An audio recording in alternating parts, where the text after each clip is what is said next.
말씀입니다. 우리말 성경 시편 34편 1절부터 10절까지의 말씀을 교독하겠습니다. 내가 항상 여호와를 찬양하겠습니다. 내 입에서 그분을 찬양하는 것이 끊이지 않을 것입니다. 내 영혼이 여호와를 자랑할 것이니 겸손한 사람들이 듣고 기뻐할 것입니다. 오, 나와 함께 여호와께 영광을 돌립시다. 우리 함께 그분의 이름을 높입시다. 내가 여호와를 찾으니 그분이 내게 응답하셨고 내 모든 두려움에서 나를 건져내셨습니다. 주를 바라보는 사람들은 밝게 빛났고 그 얼굴이 결코 수치로 얼룩지지 않았습니다. 이 불쌍한 사람이 부르짖으니 여호와께서 들으시고 그 모든 괴로움에서 구원하셨습니다. 여호와의 천사가 주를 경외하는 사람들을 둘러서 진을 치고 구원하십니다. 오 성도들이여, 여호와의 선하심을 맛보고 깨달으십시오. 주를 믿는 사람은 복이 있습니다. 오 성도들이여, 여호와를 경외하십시오. 여호와를 경외하는 사람들은 부족한 게 없을 것입니다. 젊은 사자들이라도 힘이 없고 굶주릴 수 있지만 여호와를 찾는 사람들은 좋은 것이 부족할 리 없습니다. 아멘. 제가 주신 말씀을 가지고 다시 예배 회복을 향해 라는 제목으로 이서진 목사님 말씀 전해주시겠습니다. 우리 시간 올라오실 때 사랑과 축복의 박수를 보내주시기 바랍니다. 네, 맞아요. 안녕하세요. 하나님의 은혜가 여러분의 삶에 늘 가득하기를 예수님의 이름으로 축복합니다. 저는 오늘 예배에 대한 이야기를 좀 여러분과 나누고 싶습니다. 신앙생활을 하면서 예배를 드리다 보면 애쓰지 않아도 예배가 잘 드려지는 그런 계절들이 있습니다. 좋은 일이 생겼을 때, 내가 오랫동안 간절히 바라던 기도의 응답을 하나님께서 주셨을 때 감동적인 찬양이 흘러나오고 우리가 하나님께 드리는 감사의 고백에 진심이 실리는 것입니다. 또 회심하고 하나님을 만난 사람은 설교를 들을 때, 또 하나님의 말씀을 읽을 때, 그 말씀을 읽을 때나 들을 때나 마음에 감동이 있고 하나님의 마음이 전해져서 눈물이 흘러나오고 말씀에 감동이 임합니다. 방언을 하게 되었든 혹은 기도의 성장을 경험하게 되었든 일종의 영적 추진력을 경험하는 기도의 불을 받은 사람들은요, 한 번에 1시간씩 기도하는 게 그렇게 어렵지 않게 느껴지는 것입니다. 그런데 여러분께 이런 질문을 한번 드려볼게요. 우리가 하나님에 대해서 영적인 그 불이 임하고 열정이 임하고 찬양의 감격, 말씀의 감동이 가득할 때 우리의 그 감동과 열정은 영원할까요? 흔들림 없이 계속 지속될까요? 그렇지 않습니다. 예배를 드리다 보면 애쓰지 않아도 예배가 정말 잘 드려지는 충만한 시간이 있는가 하면 어느 구간에서는 정말 애를 써서 예배를 드려도 예배의 문이 열리지 않는 시간들이 있습니다. 한 번은 신앙이 깊은 우리 청년 리더십 한 분이 저를 찾아와서 솔직하게 이렇게 얘기를 하는 거예요. 목사님, 요즘에 제가 감사하고 찬양하는 게 너무너무 어렵습니다. 옛날에 안 어려웠는데 제가 순장을 섬기고 기도의 자리에서 순원들이랑 같이 예배를 드리니까 주여 이렇게 부르짖고 있는데 겉으로 볼 때는 사람들이 볼 때 굉장히 뜨거워 보이지만 사실 자기 마음은 굉장히 차가울 때가 있다는 거예요. 그리고 이런 때 우리 신앙생활을 오래 한 사람들의 마음을 괴롭히는 것은 예배 드리는 나의 모습이 위선자처럼 느껴질 때가 있고 괴로운 마음이 들 때가 있다는 것입니다. 이게 저에게 상담을 하러 온 특정한 형제의 이슈겠습니까? 한 사람만 겪는 일입니까? 사실 우리는 신앙생활을 하면서 크고 작은 일로 인해 한 번씩은 모두 예배의 장애물을 만나고 찬양과 기도의 자리에서 마치 앉은뱅이가 돼서 일어나 앞으로 나아갈 수 없는 것과 같은 이 막연함과 무력감을 느낄 때가 있는 것이에요. 그런데 반갑다고 해야 할지 의외라고 해야 할지 성경을 읽어봐도요, 성경 속에서 예배의 침체기와 패배감을 경험하는 사람들이 상당히 많이 발견이 됩니다. 특별히 우리는 오늘 예배자의 영원한 롤모델 중에 하나인 다윗의 시편을 읽을 텐데요, 오늘 시편은 다윗이 예배와 은혜의 침체기 속에서 자신의 영적인 호흡에 곤란 증세를 느끼며 숨을 헐떡이고 있을 때 주님을 향해 다시 예배를 회복하게 되었던 계기를 나누는 시편입니다. 오늘 이 말씀을 통해 다윗의 마음이 왜 흔들렸는지, 흔들리는 예배의 원인들을 살펴보고 그것이 어떻게 회복되는지에 대해서 그 해결의 처방을 받는 귀한 시간이 되기를 예수님의 이름으로 축복하고요. 그래서 여러분의 인생 가운데 찾아오는 모든 예배에 동맥경화 증상으로부터 여러분이 자유케 되는 치유와 회복이 임하게 되기를 예수님의 이름으로 축복합니다. 시편 34편을 보면 다윗이 살기 위해서 미친 척을 하고 있습니다. 가끔 시편을 읽다 보면 이 시편 본론으로 들어가기 전에 시편의 편수 위에 표제, 이게 어떤 상황에서 지어진 건지 혹은 어떤 곡조에 맞춰진 건지 그 배경이나 이 음악적인 특징을 적어놓은 표제들이 있는데요, 시편 34편의 표제에는 이렇게 써 있습니다. 다윗이 아비멜렉 앞에서 미친 채 하다가 쫓겨나서 지은 시. 아비멜렉은 블레셋 왕이거든요. 블레셋 왕 앞에서 정상이었던 다윗이 미친 척을 하다가 쫓겨나면서 지은 시래요. 이 사건이 어떤 사건인지를 이해하기 위해서는 사무엘상 21장을 봐야 돼요. 다윗이 사울 왕에게 쫓겨서 그 생명의 위협을 느끼고 정치적인 핍박에 의해서 어디로 피해야 내가 안전할까 하다가 국경을 넘어서 블레셋 땅으로 들어가서요, 그 블레셋의 성읍들 중에서 가드성에 이르게 됩니다. 다윗이 블레셋으로 간 이유는 이런 거예요. 그러니까 2차 세계대전이라고 쳐볼게요. 영국이나 프랑스의 이 연합군에 중요한 장교가 있었는데, 전쟁 중에 왜 임진왜란 때 왕에 의해서 이순신도 투옥을 당하는 이 영웅들이 이제 어려움을 겪는 시간이 있잖아요. 그래서 권력자나 힘을 가진 다른 장군에 의해서 핍박을 받고 견제를 받아서 어디로 좀 피할까 하고 머리를 굴려보니까 연합군이 제일 쳐들어오기 힘든 데가 2차 세계대전을 기준으로 하면 나치가 있는 독일일 수 있는 거죠. 우리나라로 치면 어떤 사람이 너무 정치적인 핍박을 받다가 그 자신은 공산주의를 싫어하는 사람이고, 그리고 북한군과 계속 싸워왔던 군인이지만 살기 위해서 휴전선을 약간 이성이 마비된 것처럼 넘어가는 순간처럼 된 거예요. 그래서 다윗이 적국이었던 블레셋에 갑자기 국경을 넘어서 여기 잠깐만 숨어 있다가 다시 돌아와야 되겠다라고 생각하는 거죠. 다윗이 이렇게 과감한 결정을 했던 이유는요, 현대 사회와 달리 고대 사회에는 CCTV나 사진이 없었기 때문에 다윗을 보고 쉽게 저 사람이 다윗이야 라고 맞추기가 쉽지 않았던 거예요. 다윗이 얼마나 대단한 장수였냐면 골리앗을 쓰러뜨린 이래로 다윗이 가는 전쟁마다 승리를 하고 상대편을 거의 전멸시켜 버렸거든요. 그래서 비유하자면 이런 거예요. 다윗의 얼굴을 보고 살아남은 사람이 거의 없는 거예요. 그러니까 다윗의 얼굴을 기억하는 사람도 거의 없으니까 자기는 괜찮을 거라고 생각하고 머리를 굴려서 인간적인 계산으로 적국에 들어간 거죠. 다윗이 이렇게 인간적인 계산 때문에 블레셋으로 가끔 넘어갔었거든요. 그때마다 하나님께서 그를 어렵게 하세요. 여러분 왜 그랬겠어요? 하나님 왜 어렵게 하셨겠어요? 다윗이 지금 어려운데. 여러분 한번 생각해 보세요. 정적인 핍박이 아무리 거세도 북한으로 넘어갔다 돌아온 사람이 대한민국 대통령 된다 그러면 불안하잖아요. 하나님께서는 이스라엘의 왕으로 다윗을 점 찍으셨는데 블레셋에 자꾸 가니까 하나님 입장에서는 얘가 거기 오래 있으면 안 되는 거예요. 그래서 갈 때마다 어렵게 하시는 거죠. 그러면서 하나님이 어떤 일을 이제 만들어내시냐면, 블레셋의 신하들 중에 다윗을 알아보는 사람이 기가 막히게 나타난 거예요. 살아남은 몇 안 되는 장수가 우연히 길거리에서 남루하는 색의 다윗을 보고 저 사람 다윗인 것 같다. 그래서 가드 성으로 끌고 왔어요. 그래서 이 사람이 가드왕 아비멜렉한테, 왕이시여, 확신할 수 없지만 제가 보기에는 이 사람이 이스라엘의 영웅 다윗 같습니다. 그리고 블레셋의 문화는 어떻게 버리면 되는지 알아요? 다윗 같으면 죽입시다.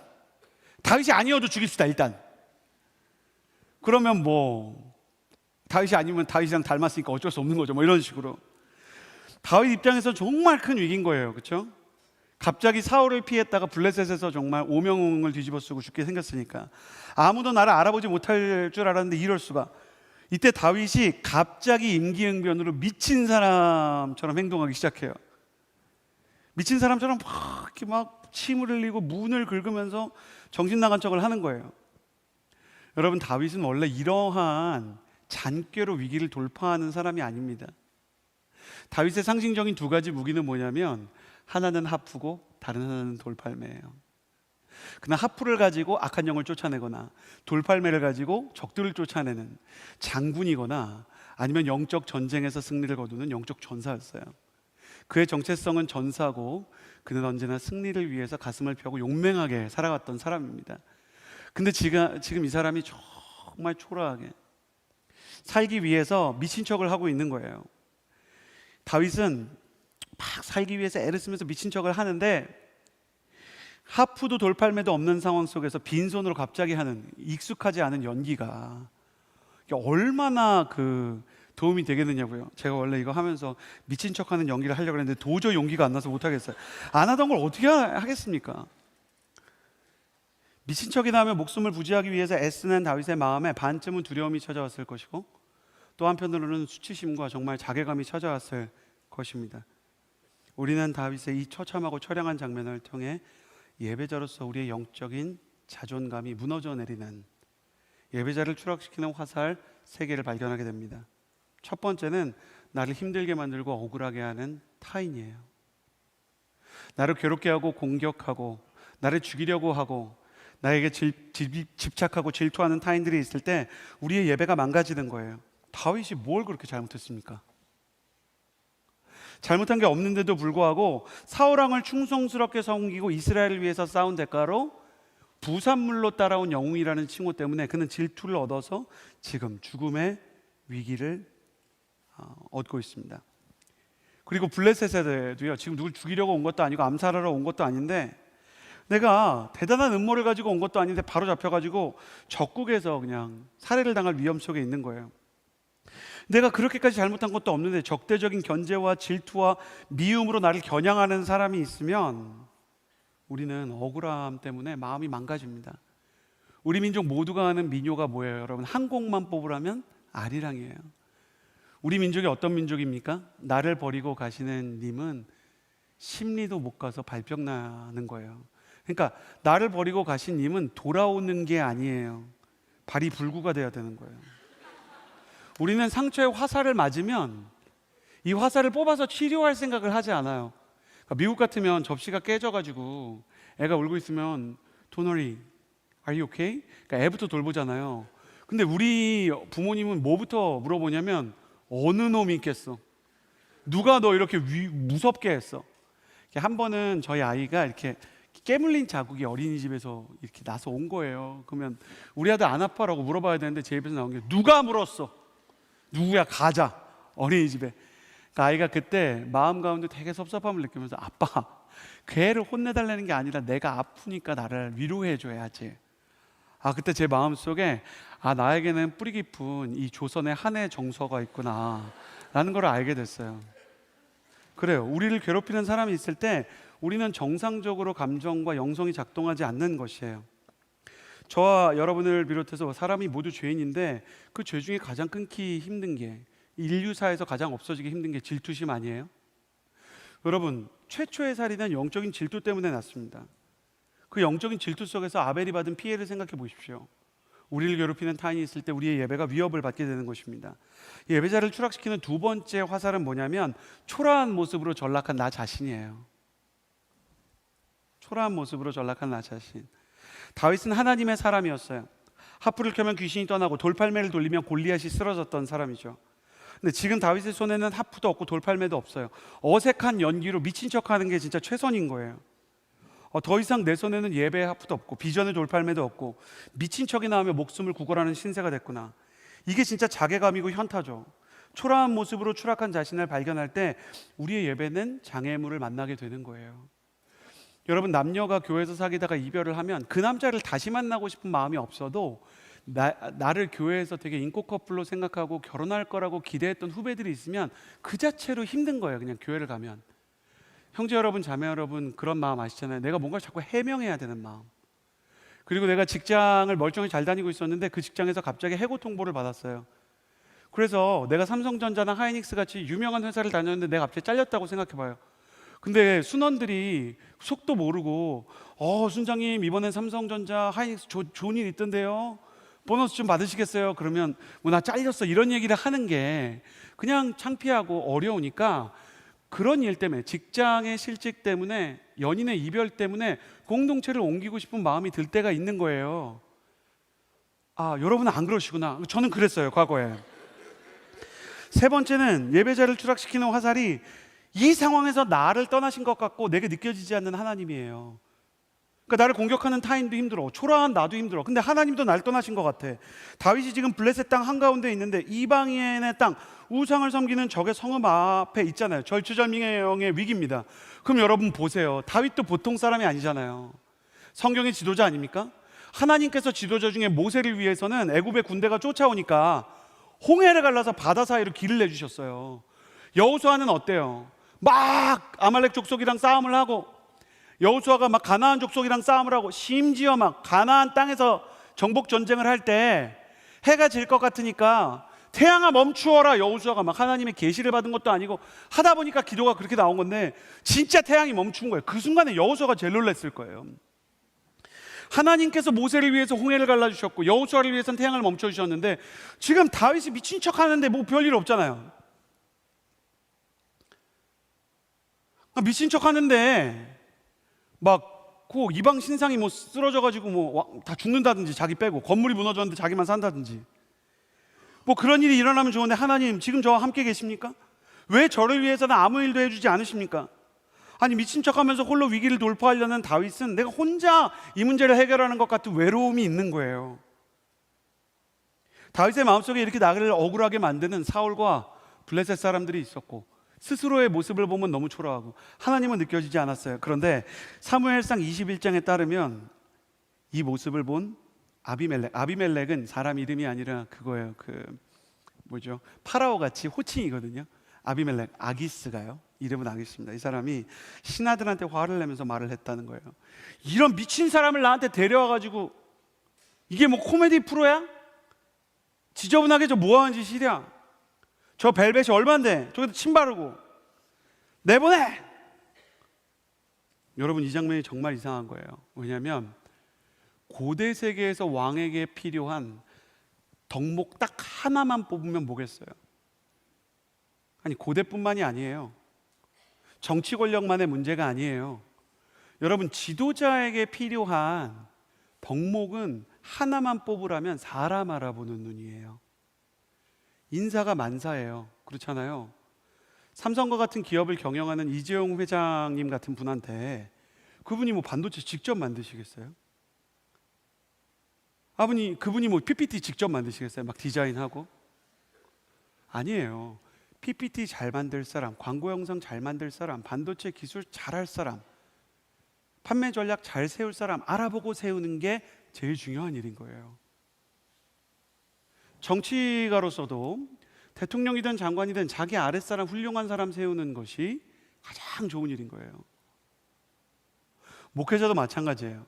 우리 이재용 목사님 제일 고민 많이 하시는 때가, 제가 잘은 모르지만 목사님 이렇게 곁에서 보면 어떤 사람을 세워야 될 때, 누군가를 보내야 될 때 목사님이 허투루 보내지 않으시고 이게 하나님의 마음을 제일 잘 전달하는 것이겠지 생각하고 보내시는 것을 느껴요.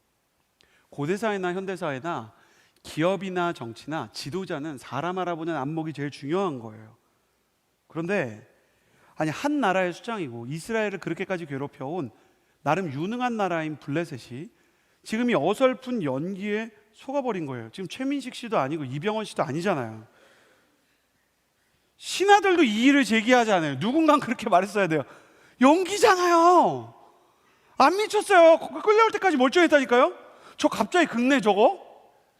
갑자기 흘리는 거예요, 침. 와, 저걸 속네? 네. 누군가가 속아 넘어가고 있는 거예요. 그래요. 여기서 우리는 보이지 않는 하나님의 손을 보는 거예요.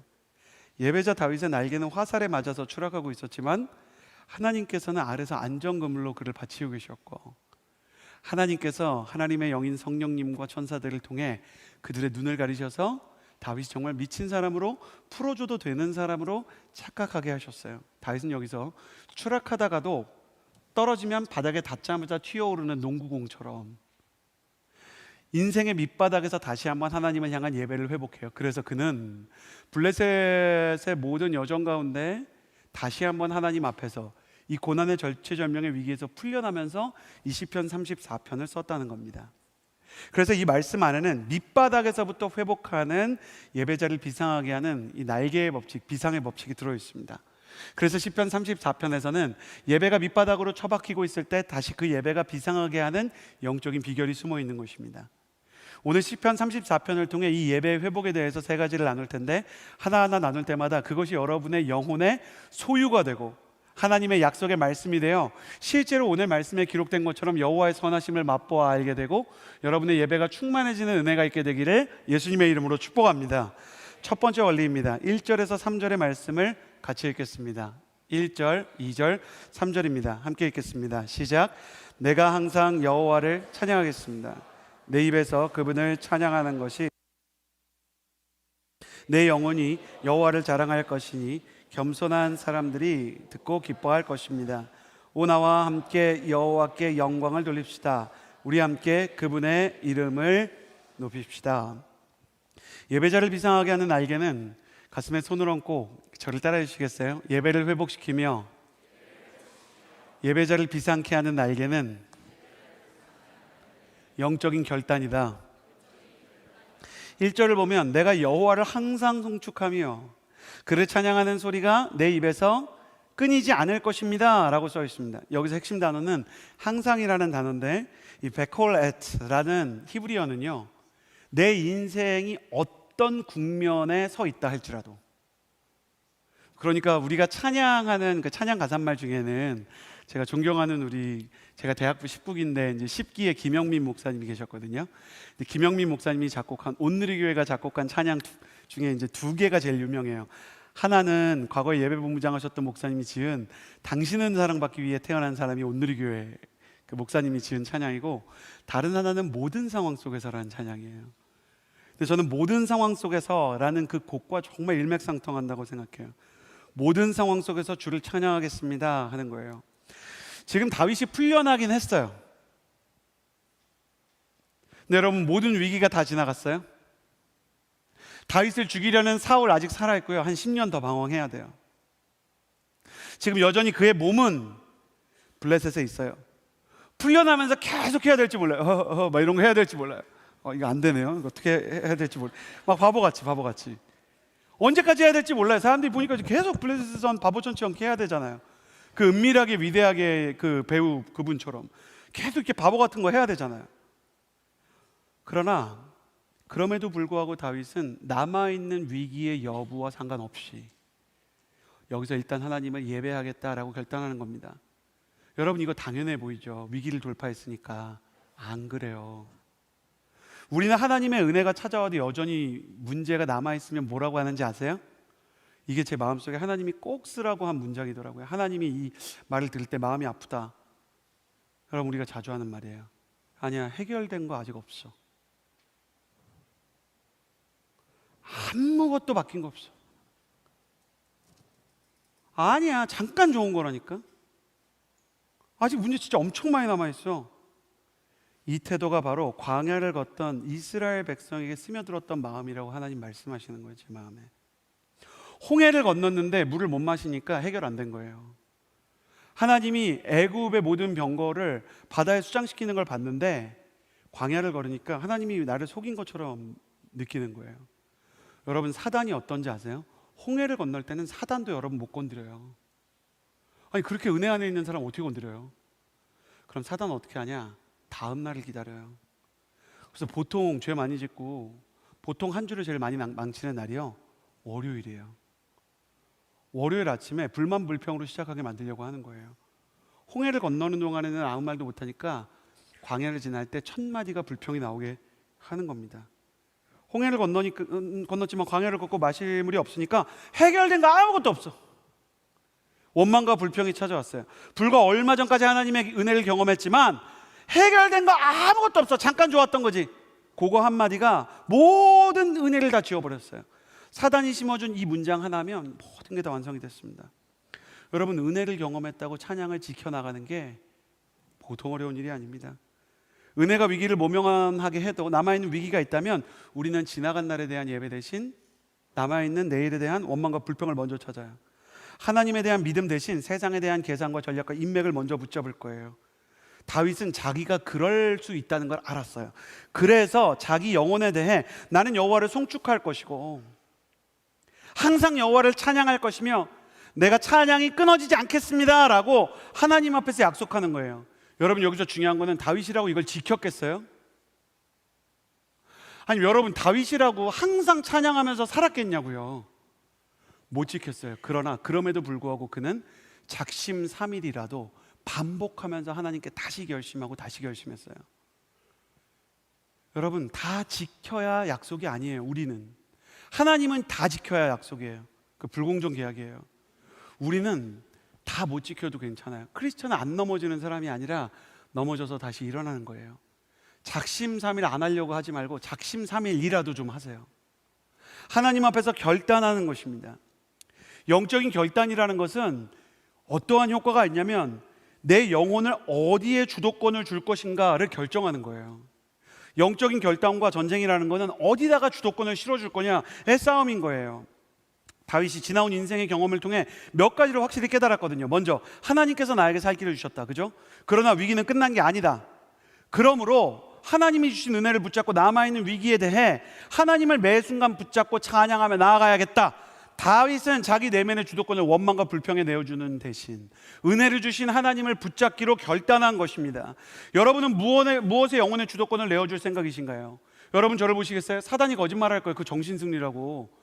근데 여러분, 잘 보세요. 잘 들어보세요. 여러분 친구 중에 힘든 일이 많은데도 내가 밥 한 번 사주고 가서 위로해주면, 야, 그래도 네가 있어서 다행이다. 이 친구가 아직 우울증이 다 지나간 거 아니고 문제가 해결된 거 아닌데 그래도 나 만날 때마다, 야, 네가 있어서 참 다행이야. 내가 어떻게 너 같은 친구를 만났을까? 그럼 그 친구 또 도와주고 싶어요? 손절하고 싶어요? 또 도와주고 싶은 거예요. 이 친구의 마음이 또 우울할 수 있지만, 근데 이 친구가 지가 우울하다고 내가 막 최선을 다해서 막 10번을 막 밥을 사주고 도와주는데, 아, 네가 위로해봐야 아무 힘도 안 난다. 아, 그 남자가 돌아오는 것도 아니지 않니? 막 이러면, 아, 그럼 여러분 그 사람 가까이 하고 싶어요? 하나님은 그래도 여러분을 가까이 하세요. 그러나 그 태도가 어떠한 영향을 끼치고 그 사람의 인격에 어떠한 흔적을 남기는지를 생각해 보세요. 여러분은 해결되지 않는 우울에도 불구하고, 문제에도 불구하고 다른 사람에게 감사를 표현하는 사람의 인생이 더 나아질 것 같으세요? 아니면 원망과 불평으로 감사도 모르고 원망 불평하면서 은혜도 모르고 사는 사람이 인간관계와 인생에서 큰 전환점을 맞을 것 같으세요? 사람 사는 세상도 그렇지 않아요. 감사를 아는 사람을 쓰죠. 그래요. 하나님께서 우리가 예배를 결단하기로 할 때 그에게 더 가까이 가주시는 거예요. 여러분, 원망이 여러분의 마음을 휘어잡으려고 할 때, 계산이 믿음을 압도할 때, 미움이 막 사랑을 누를 때 1절 말씀의 9절대로 선포하는 거예요. 진심을 죽었다고 생각하세요.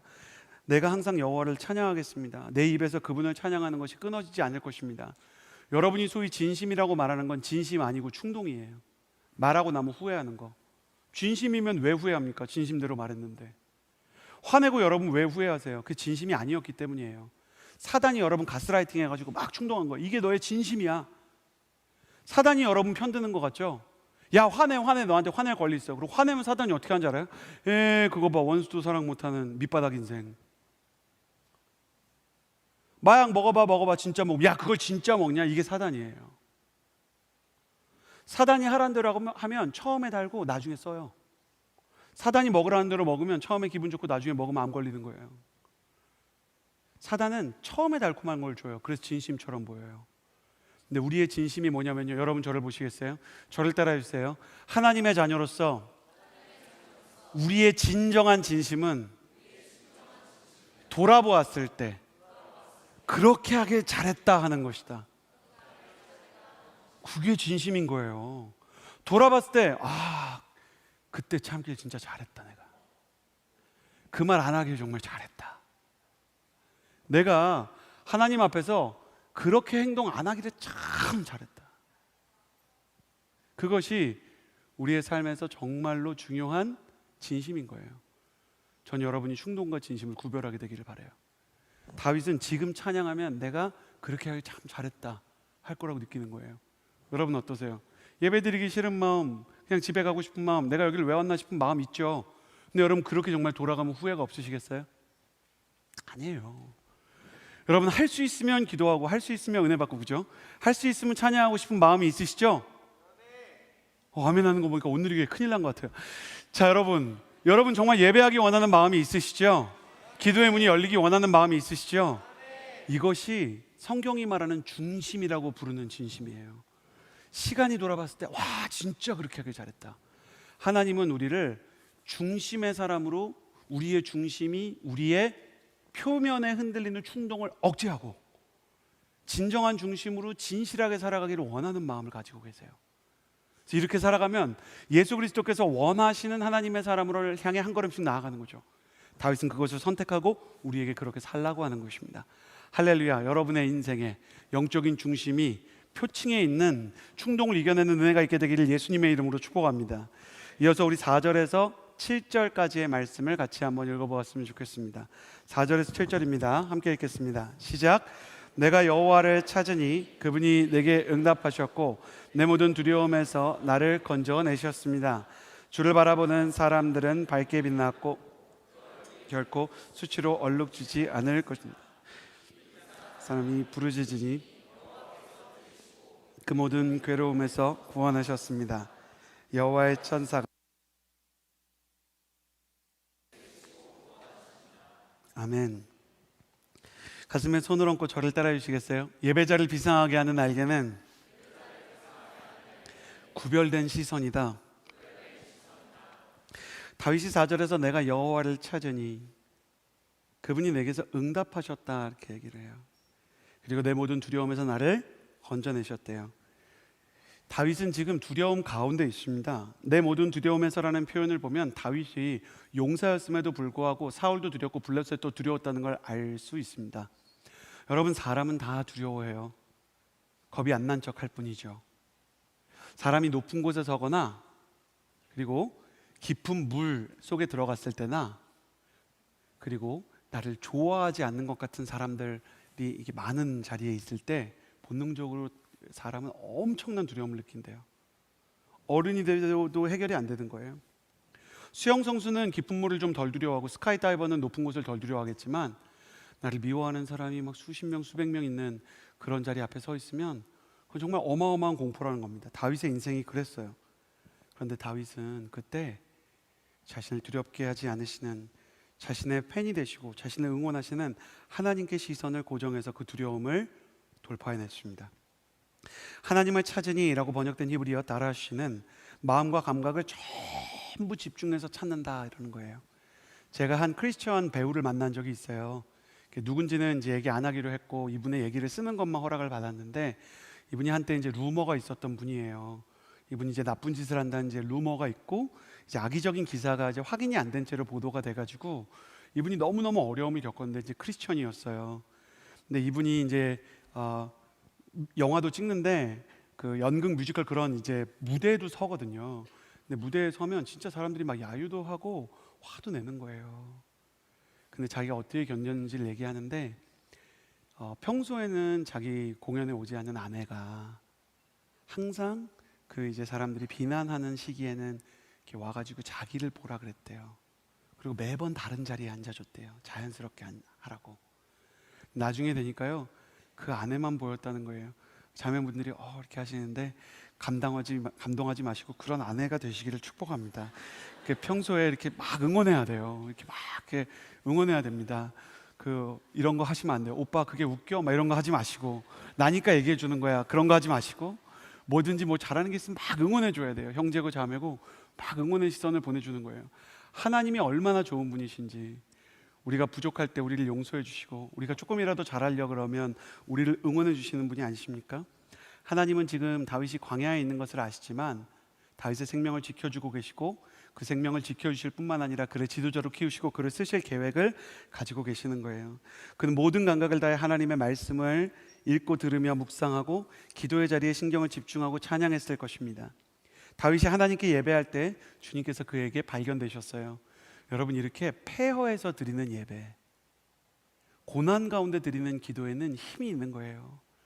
뜨겁지 않아도, 감격으로 가득 차지 않아도 정말 혈루병 앓는 여인처럼 고작 손가락 하나 되는 수준의 그런 예배라도, 과부의 두랩돈 같은 그런 약간 막 너무너무 피곤해가지고 너무너무 시달려가지고 막 정신이 온데간데 없고 막 우울증약 먹고 공황장애약 먹으면서 정말 사역을 당해서 졸음을 쫓으면서 드리는 그런 예배에 의외로 능력이 있을 수 있는 거예요.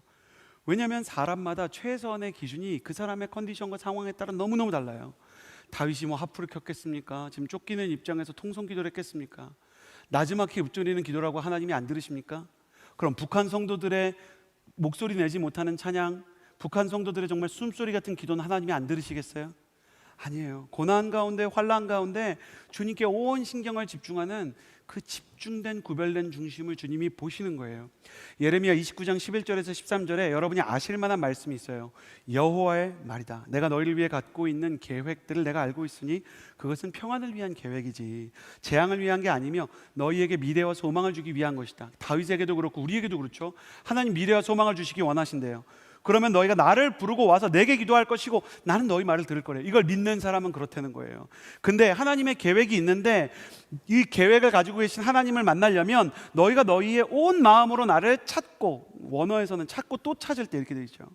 나를 찾을 때, 너희가 나를 찾고 나를 발견할 것이다 써 있는 것입니다. 사랑하는 여러분, 저는 여러분의 예배가 절박하고 주님께 정말 구별된 중심이 되기를 예수님의 이름으로 축복합니다. 그냥 대충 와가지고 시간만 때우다가 가는 그런 예배가 아니고 너무 절박하고 정말 어떤 때는 막 마음이 이리로 저리로 흔들리지만 정말 뭐라도 떨어지기 원하는 마음으로 예배드리는 그런 절박함과 굶주림이 있게 되기를 바라요. 시장이 반찬이라고 영적인 세계도 똑같아요. 우리가 영적으로 굶주리면 심령이 가난한 자가 천국을 가지게 되는 것이고 애통하는 자가 위로를 받는 것이에요.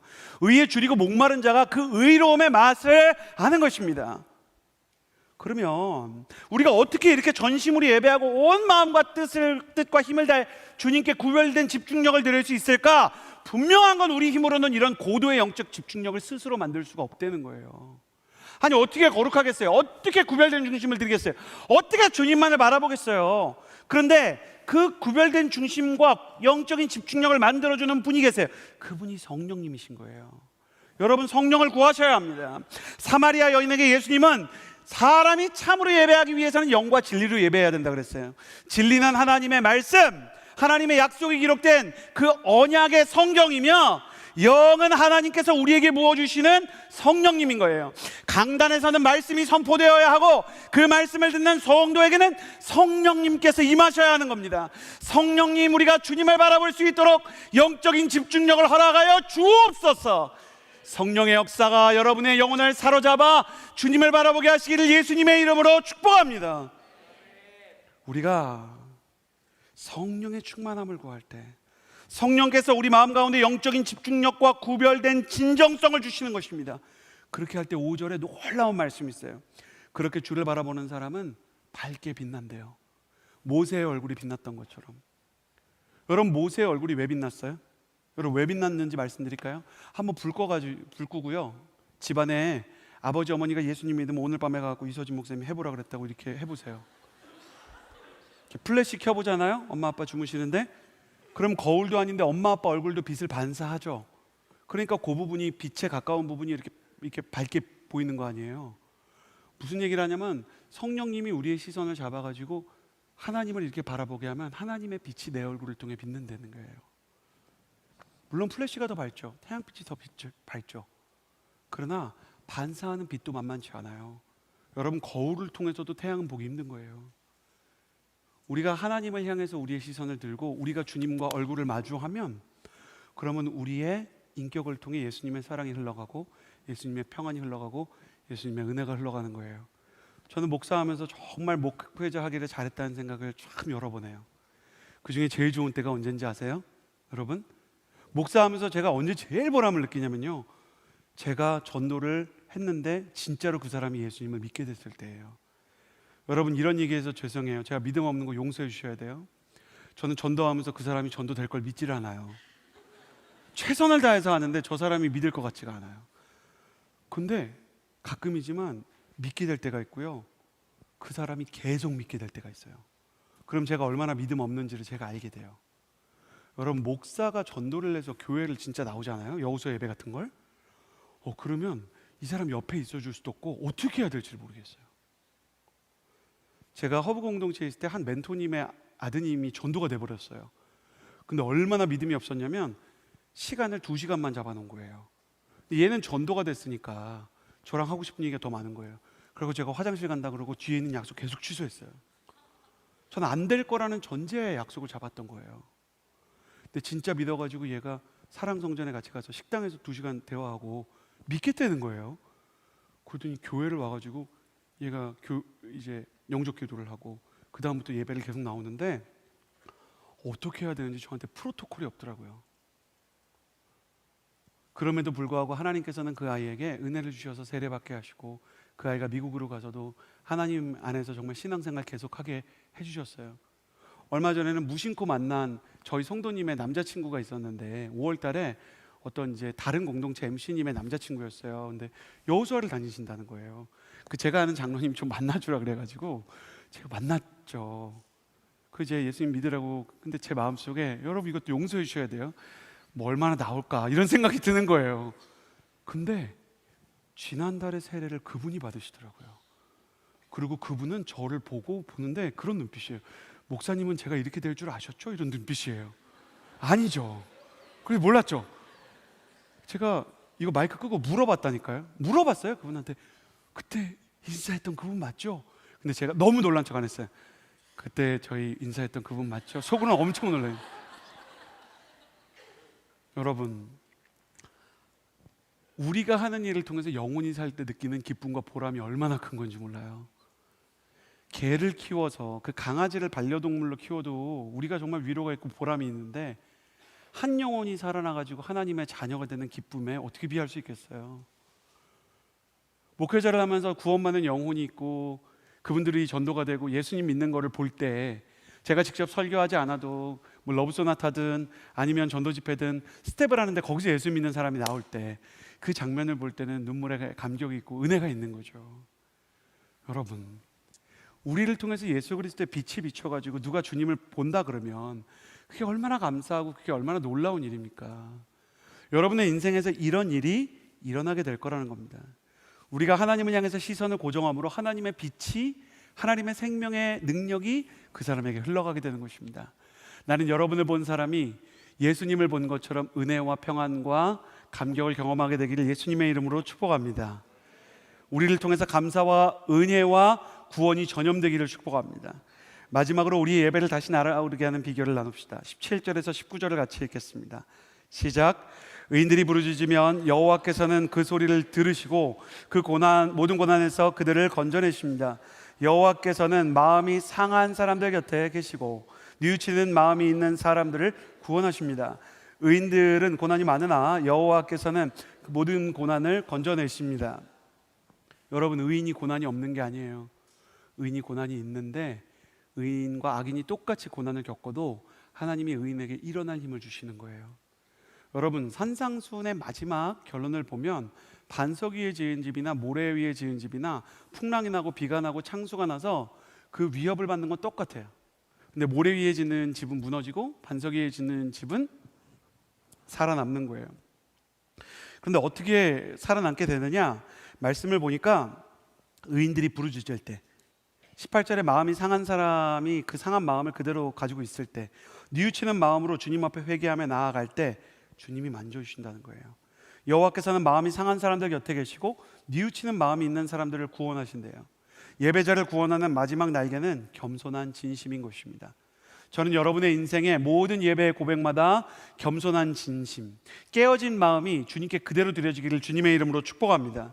상한 마음으로 번역된 히브리어 니슈베레 레브라는 단어는요, 마음이 그냥 상했다가 아니라 어떤 거냐면 이 유리를요, 직접 하진 않을게요. 유리를 떨어뜨려 갖고 산산조각이 나서 다시 맞추기 힘든 상태를 얘기해요. 깨어졌다는 뜻이 있고요, 다시 맞추기 힘들다라는 뜻이 있는 거예요. 골리앗을 쓰러뜨린 영웅이었지만 지금은 살기 위해서 침을 흘리며 미친 척하며 목숨을 부지하는 다윗의 모습. 그의 자존감과 체면이요, 떨어진 유리컵처럼 다시 붙을 수 없을 것처럼 괴로웠어요. 근데 지금 다윗만 그래요? 너무 사랑하던 사람과 헤어지면 이게 깨진 컵처럼 돼버려요. 마음이 다시 안 붙을 것 같다니까요. 여러분, 깨진 컵을 그 조각 가루 어떻게 모아가지고 다시 이걸 만들어요? 실직하고 건강을 잃고 교회에서 상처받으면 이게 깨져가지고 다시 안 붙을 것 같다니까요. 근데 여러분 다시 묻히는 방법이 있어요, 없어요? 있어요. 그걸 다 주워 담아서 용광로에 넣고 다시 녹이면 돼요. 예배는 용광로와 같은 것이에요. 깨진 마음까지 다 녹여버리고 불순물을 다 태워버려요. 그리고 하나님이 이전보다 더 아름다운 유리로 만들어주시는 거예요. 이건 진짜인데 이별한 분들이요, 하나님께서 좋은 사람을 보내주시기를 기도하고 그렇게 될 줄 믿어요. 그렇게 되면 어떤 때 진짜 제일 좋은 거냐면, 이전에 좋아했던 사람, 그 사람 내가 왜 좋아했지? 얼굴도 이름도 잘 기억 안 나는 축복이 있게 되기를 바라요. 그 자꾸 기억나면 그거 안 좋은 거예요. 여러분, 제가 어떤 멘토님을 지난주에 만났는데 너무 지금 이렇게 훌륭하신 분이에요. 어떤 공동체의 대표 장로님이셨어요. 저랑 한참 얘기를 하면서 그분이 이제 벤처 투자를 하게 된 얘기를 듣는데 계기가 실직이더라고요. 실직을 했기 때문에 하나님께서 그를 사업가의 길로 인도해 주신 거예요. 근데 그 과정을 생각해 보면 이분이 실직도 여러 번 경험을 하셨어요. 한국에서도 외국계 회사에서도 스타일 안 맞는다, 그리고 또 명확한 이유도 얘기 안 해주고 그냥 나가라고 하고, 마음이 얼마나 망가졌겠어요. 다윗도 망가지고 멘토님도 망가지고 우리도 깨지는 거예요. 근데 하나님께서 그의 곁에서 용광로처럼 예배를 통해 그의 마음을 고쳐주고 계셨어요. 우리는 보통 우리가 이렇게 깨지지 않은 상태에서 하나님 우리를 쓰실 거라고 생각해요. 그것도 맞아요. 하나님께서 우리가 경고할 때도 쓰시죠. 근데 어떤 때는 우리가 깨진 마음 그대로 나간다 그래서 우리를 모른 척하지 않으세요. 아담과 하와가 범죄했을 때 또 사단이 와서 그들의 마음을 속였죠.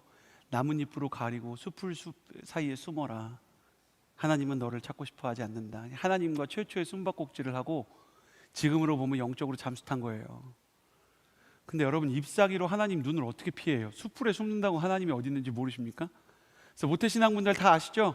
그 주일날 교회 안 가면 또 괜히 찝찝해서 월요일날 월요큐티 집회 가고 새벽기도 가고. 우리 마음이 하나님이 우리가 어디 있는지 다 안다는 걸 알아요. 우리가 나뭇잎으로 우리의 허물을 가릴 수가 없어요. 근데 오늘도 우리는 지식의 나뭇잎, 선행의 나뭇잎, 교회 사역의 나뭇잎으로 망가진 예배의 죄악과 침체를 가리려고 그러죠. 안 그래요? 여러분, 기도 안 되고 예배 안 되면 막 주보 한 장이라도 더 접잖아요. 그죠? 사역하고 지원하고 괜히 아울리치 신청 한 번 더 해보고. 아울리치 가지 말란 말 아니에요. 좋은 건데 기도 안 되면 괜히 막 안내팀도 아닌데 막 하고. 그죠? 그런 걸로 가려지지 않아요. 우리의 죄와 허물은 그림자 같은 거예요. 그림자를 어떻게 피하겠어요? 빛이 있는 한, 하나님이 계신 한 그림자에서 우리는 벗어날 수 없죠. 근데 영적인 비유를 안살름 그린이라는 분이 내 안의 그림자와 화해하기라는 책에서 이렇게 썼어요. 자신의 그림자를 죽이려는 여자가 있었다. 그녀는 그림자 위에 칼을 그려놓고 도망쳤다. 그러나 칼은 저기 있는데 그림자는 계속 따라왔고 결국 그녀는 쓰러져 버렸다. 만약 그 여자가 그림자를 피하려 하지 않고 나무 그늘 안에 들어갔다면 그림자는 사라졌을 것이다. 여러분, 이게 무슨 얘기를 하려고 하는 걸까요? 안살름 그린이. 우리는 그림자에서 벗어날 수 없는 사람이에요. 예수 그리스도의 십자가 그늘 밑으로 들어갈 때만 우리의 죄악의 그림자가 감춰지는 겁니다. 예수 그리스도의 생명나무 아래 있을 때 나의 그림자와 나의 상처를 가지고 주님께로 나아갈 때 그 십자가 그늘이 우리의 그림자를 감춰주는 것이에요. 여러분, 그렇게 상상하세요? 지금 한번 위를 보세요. 교회 천장 있죠? 이거를 주님의 날개 그늘이라고 생각해 봅시다. 십자가의 그늘이 온누리교회 천장보다 얼마나 크겠어요. 근데 우리가 천장 안에 있는 동안에는 비를 맞지 않고 천장 아래 있는 동안에는 바깥의 소음으로부터 차단이 되죠. 우리가 예배당 안으로 들어올 때는 우리가 예배에 집중할 수 있도록 세상의 소음과 공간으로부터 우리가 단절되죠. 이처럼 우리의 삶 가운데 하나님께서 부어주시는 은혜의 그늘 아래 들어가는 예배가 회복되어야 하는 것입니다. 있는 모습 그대로 다윗과 같이 상한 심령으로 주께 나아갈 수 있게 되기를 소원합니다. 우리 그 십자가 그늘 아래 들어가기 원하는 마음으로 예배하며 주님을 예배하는 것이라는 찬양을 한 곡 부를 거거든요. 우리 마음 가운데 실제로 이러한 회복이 일어날 수 있게 우리 함께 찬양하며 나아갑시다. 빛으로 임하신 주, 빛으로 임하신 주,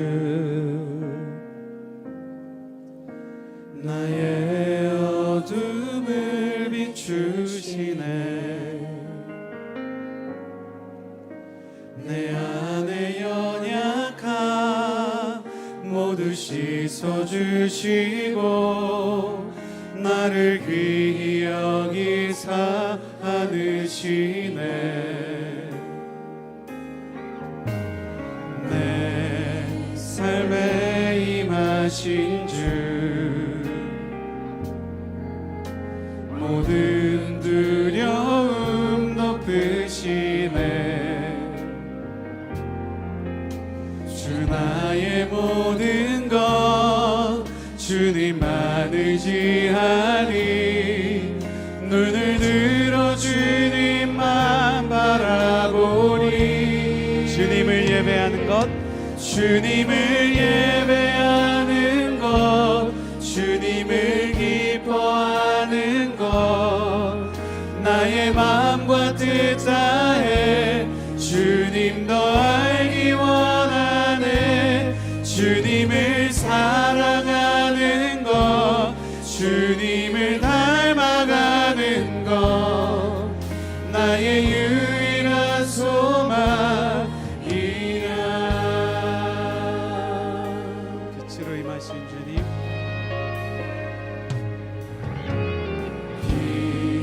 빛으로 임하신 주, 나의 어둠을 비추시네. 내 안에 연약함 내 안에 연약 모두 씻어주시고 가려주시는 주님, 내가 어떤 상태이든 나를 귀히 여기사 안으시네. 내 모든 순간에 내 삶에 임하신 주, 믿음이 없고 침체되어 두려울 때 모든 두려움 덮으시네. 그때도 나와 함께 하시는 주님, 주 나의 모든 것 주님의 십자가 그늘 아래로 피하기를 원합니다. 주님의 십자가 그늘 아래로 가기 원하는 분들 다 같이 일어나서 두 손을 들고 주님을 예배하는 것, 주님을 기뻐하는 것, 나의 마음과 뜻 다해 주님 더 알기 원하네. 주님을 사랑하는 것, 주님을 닮아가는 것, 나의 유일한 소망이라. 주님을 예배하는 것, 주님을 예배하는 것, 주님을 기뻐하는 것, 나의 마음과 뜻 다해 주님 더 알기 원하네. 주님을 사랑하는 것, 주님을 닮아가는 것, 나의 유일한 소망이라. 예수 그리스도의 십자가 가운데 들어갈 수 있게 해달라고, 나의 연약한 모습 그대로, 나의 허물 그대로 주님 앞으로 달려가는 마음으로 우리 주님께 우리의 죄와 허물과 연약함을 올려드리며 주여 세 번 부르짖고 기도합니다. 주여